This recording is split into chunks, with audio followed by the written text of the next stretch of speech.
10 minute পর পর আমি দেখছি গাড়িটা ফলো করছি, ঠিক আছে। আবার কিছুক্ষণ পর দেখছি একটা ছেলে বসে আছে। আমি যখন গাড়ির কাছে এলাম, উঠে ওরকম করে আবার নন্দিনী হল দিকে চলে গেল।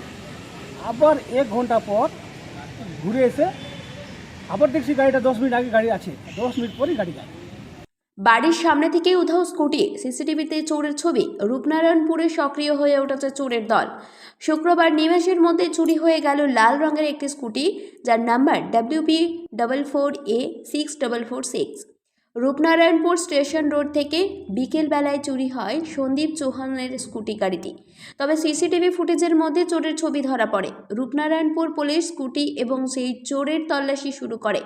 ঘটনা প্রসঙ্গে জানা যায়, সন্দীপ চৌহান তার স্কুটি গাড়িটি নিয়ে শুক্রবার দুপুরে রূপনারায়ণপুর স্টেশন রোড সংলগ্ন এলাকায় তার বন্ধুর বাড়ি রামজের সঙ্গে দেখা করতে যান। তিনি গাড়িটির হ্যান্ডেল লক করে বন্ধুর বাড়ির ভেতরে প্রবেশ করেন। প্রায় 2 ঘন্টা পর বেরিয়ে এসে দেখেন তার গাড়িটি নেই, স্কুটি উধাও। রূপনারায়ণপুর পুলিশ ফাঁড়িতে বিষয়টি জানানোর পর পুলিশ তদন্ত শুরু করে। তবে একের পর এক চুরির ঘটনায় রীতিমতো আতঙ্কিত এলাকাবাসী। আমরা গেলাম ওইখানে, গল্প টল্প করলাম। 10 মিনিট পর পর আমি দেখছি গাড়িটা ফলো করছি, ঠিক আছে। আবার কিছুক্ষণ পর দেখছি একটা ছেলে বসে আছে। আমি যখন গাড়ির কাছে এলাম, উঠে ওরকম করে আবার নন্দিনী হল দিকে চলে গেল। আবার 1 ঘন্টা পর ঘুরে এসে আবার দেখছি গাড়িটা 10 মিনিট আগে গাড়ি আছে, 10 মিনিট পরই গাড়ি যায়। অভিযোগ জানিয়েছেন পুলিশের কাছে? হ্যাঁ। কি নাম আপনার? সঞ্জয় চৌহান, কোথা থেকে স্কুটিটা চুরি হয়েছে?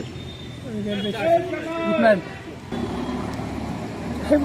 পুরোনো গাড়ি যেটা আছে, স্কুটি কি কোম্পানির স্কুটি ছিল? প্লেজারে তো সামনে। সলানপুর থেকে সঞ্জয় যাদবের রিপোর্ট, 99 নিউজ বাংলা।